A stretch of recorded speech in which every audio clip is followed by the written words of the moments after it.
Hello there, YouTubers. I'm a little bit right behind her, and we are on an adventure. I'm using a new microphone. We'll see if it works. I might repeat all this, but it is 7 o'clock at night. We are driving to Marquette. We are gonna kind of boondock or driveway camp or parking lot camp at the casino.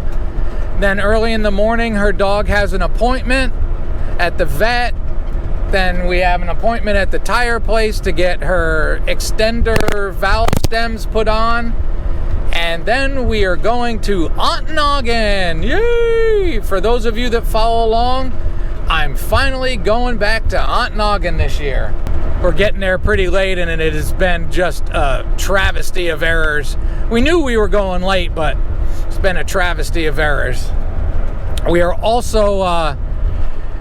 she is selling some old china, and we are meeting someone at the casino, and we're kind of running a little late for that, but hopefully she's talking to the woman.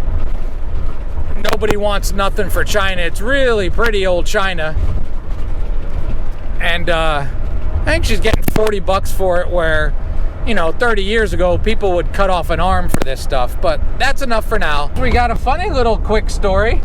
In the past, I had birds lay eggs in my air conditioner on the roof, and I didn't know it the first time, and I smelt something a while later on a trip, and the baby birds had died up there, and they were stinking, and it was really terrible in the nest.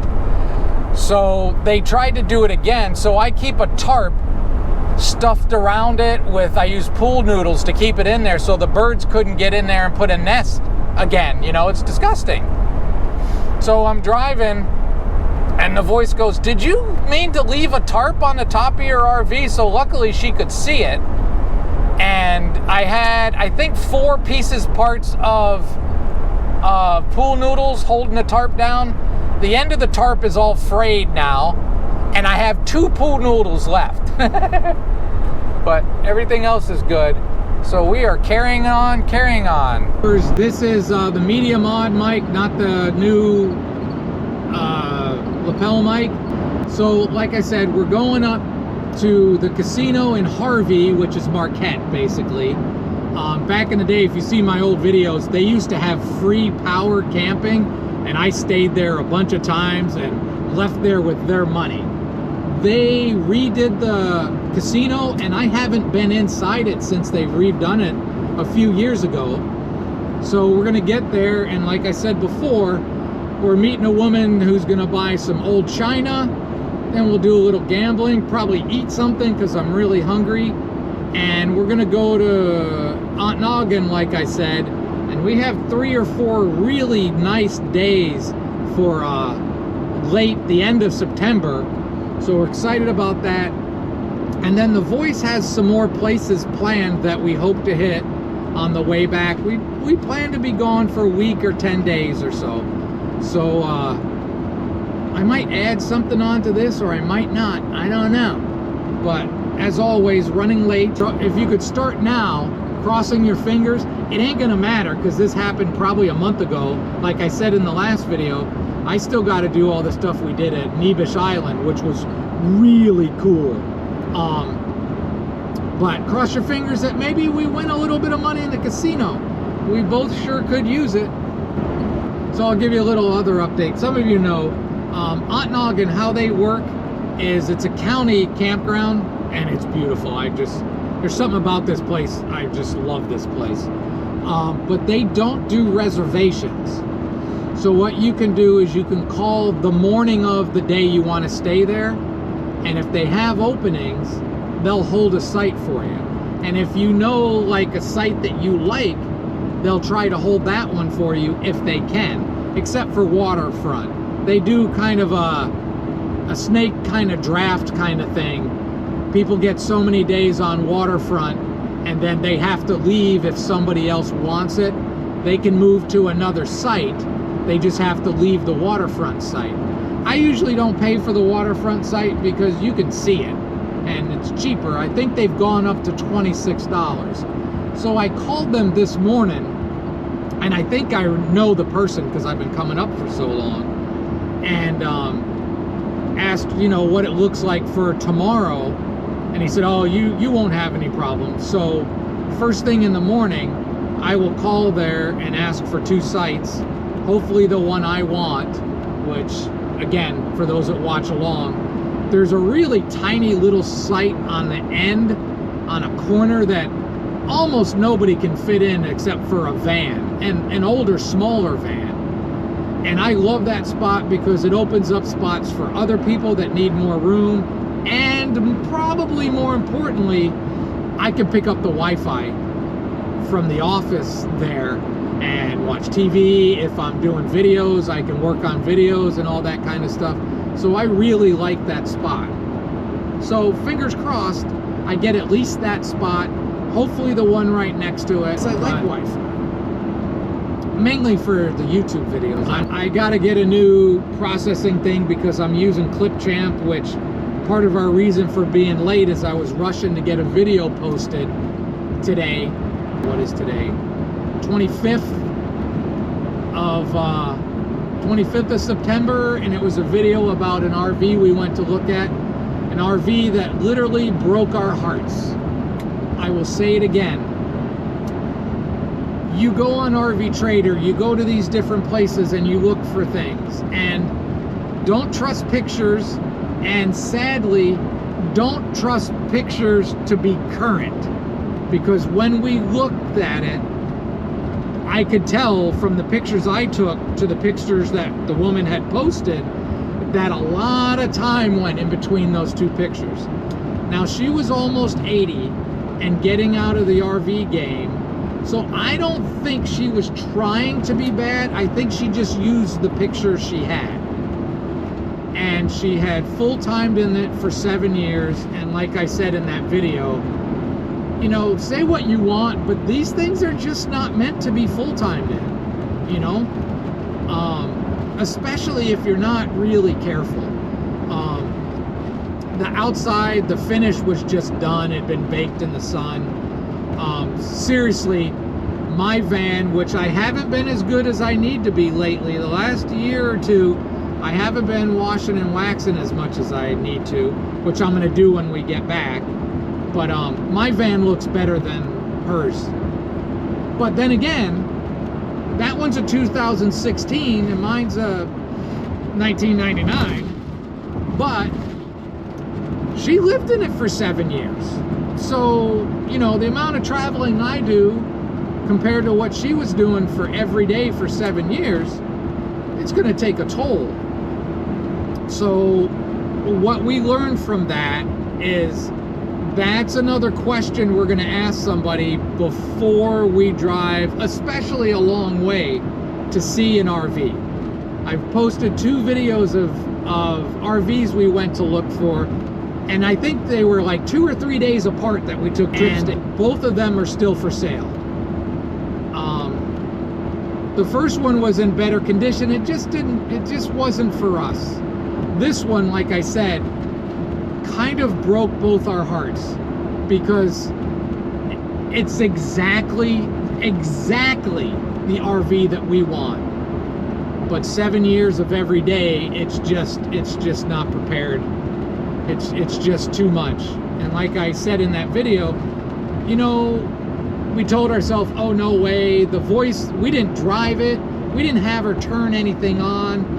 We were there 5 minutes, and I know the voice was almost sick by it, and she wanted to leave. She didn't say it, but I could tell. We did the best we could to look at it. I took pictures of what I could. I shared a couple in that video. I didn't share a lot. Again, the woman was wonderful, just an awesome human being. And I felt bad. But, you know, on the drive home, we're like, oh, we can't buy it. And then we think, and we're like, oh, maybe we could make this work. Maybe we could fix this or fix that. No. And then the next day I go like, well, what if we like lowballed her, offered her something almost insulting, and, you know, to tell her that it needs so much work. But then we decided we don't even want to get into that. You know, the slide, she told us there were some issues with the slide. We could visibly see some stuff that didn't look right, but it had been stored at the campground we went to, and she had opened the slide, so the slide worked. And she said, you know, it needs some work, but it works for me still, but it's not quite right. And you know, just the more and more we thought about it, sure, it's exactly what we want, but no. So we're back to trying to figure out what we're gonna do. It's getting dark. Maybe I'll record a little bit in the dark. I don't know. I just got thoughts going through my head now because I'm a little amped up from running so late, fighting with YouTube to upload a video. But I just tried to back off a little bit. GoPro, things are closer than they look in GoPro. But it is like 7:45 here, and this is dusk, and this is deer time when they like to be out and about. So I backed off a little bit, so a little bit more reaction time in case something happens to either of us. It'd be terrible to her to slam on the brakes and not hit a deer and me hit her. Because again, I think I've said, Eddie's 25 years old and everything ain't perfect on Eddie no more. Gotta be careful. Eddie's getting old, but he's trudging along. We're supposed to have just some beautiful weather. I'm so excited about it. All right, I got more to tell you. It's darker than it looks. The voice is amazing. The voice is also a woman that doesn't need assistance, and she likes to do stuff on her own. So a couple days ago, I was in the house, and she was off doing something, and I finally went outside and I went to her van. And in her van, she has a 12-volt refrigerator. Really old. It's like the size of a Dometic. I think it's a Norcold, but I don't remember. And she's been complaining about it not working. So I walked out there, and she had the thing all torn apart and pulled out of under the cabinet, pulled out of its little cubby hole, which honestly, my first reaction was, oh my God, what are you doing? And my second reaction was, I'm really impressed by you, you know? So she pulled it out, and she was about ready to cut everything off. Then we tried figuring stuff out. We found where it plugs in for 110, and then it's also 12 volt. And we had everything shut off, everything disconnected, the battery turned off. We did not disconnect the battery, but somehow this thing was still drawing power. I don't know where it's coming from. So she wanted to pull it all out and get rid of it, and I looked at the back of it, and obviously hers is a 2003, I think, so it's been in there a long time, and it was pretty dirty. So I said, well, let's try, just before we do that, let's try cleaning it up. So we pulled it out, we cleaned it up, she got it running, and it was doing fantastic. It was doing better than it had ever done for her. So we're excited. It has a strip along the side for venting. It vents inside the RV.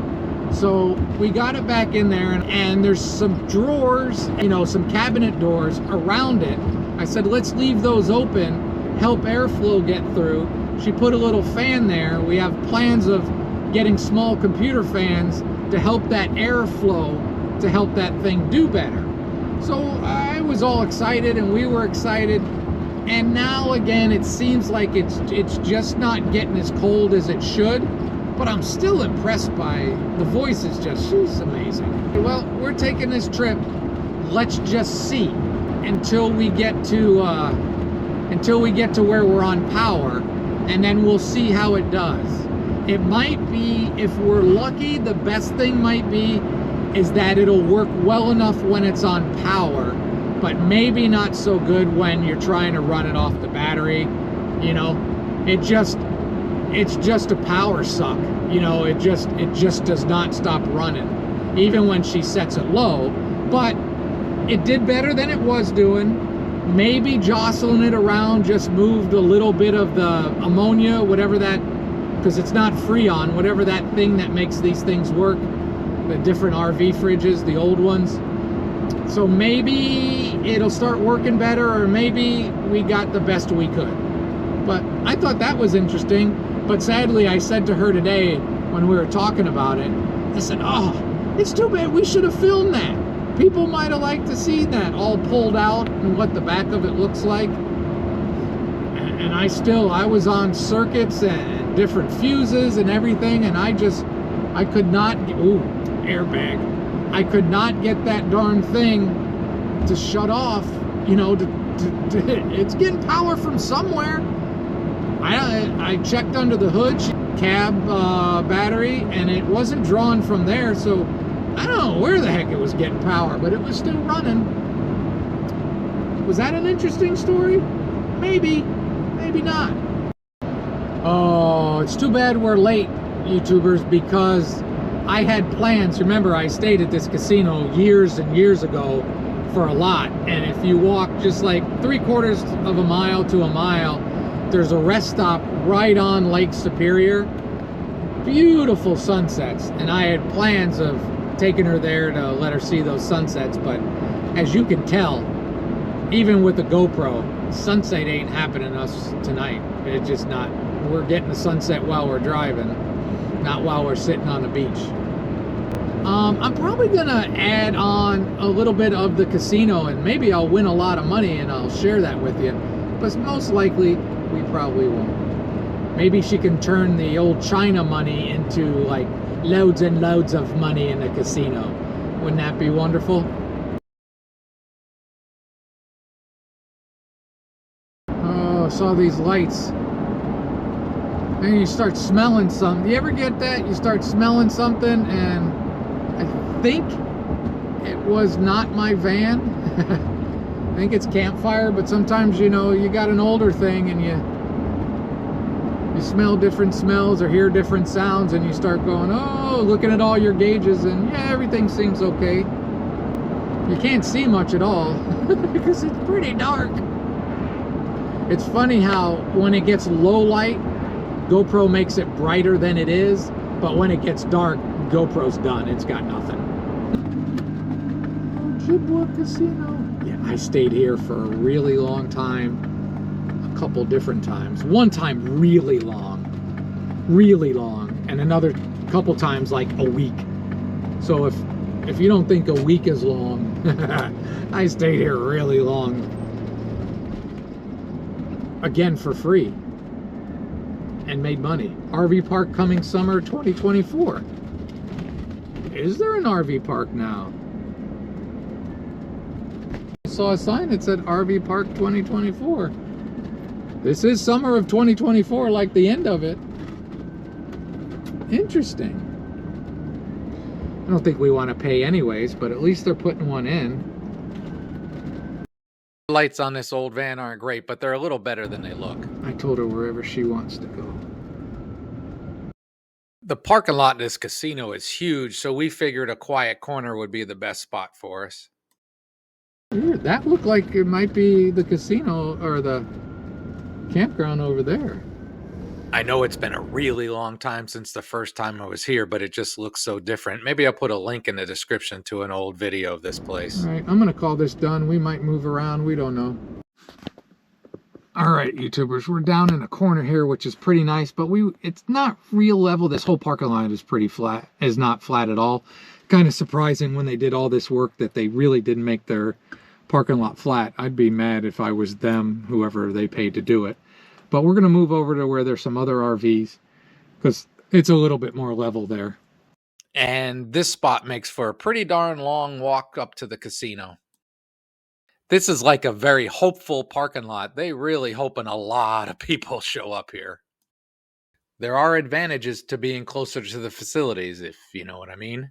It's been a while since they got the renovations done, and this is the first time I'm going inside. And it's okay, but I thought the whole reason they did this was that they were building a hotel with the casino, but they didn't. It's just an event center. The Voice won a little bit of money. I did not. I got a Philly. It was all right. And come back for the next video. We're going to show you the brand new campground. Hope you enjoyed. Have a great and wonderful day.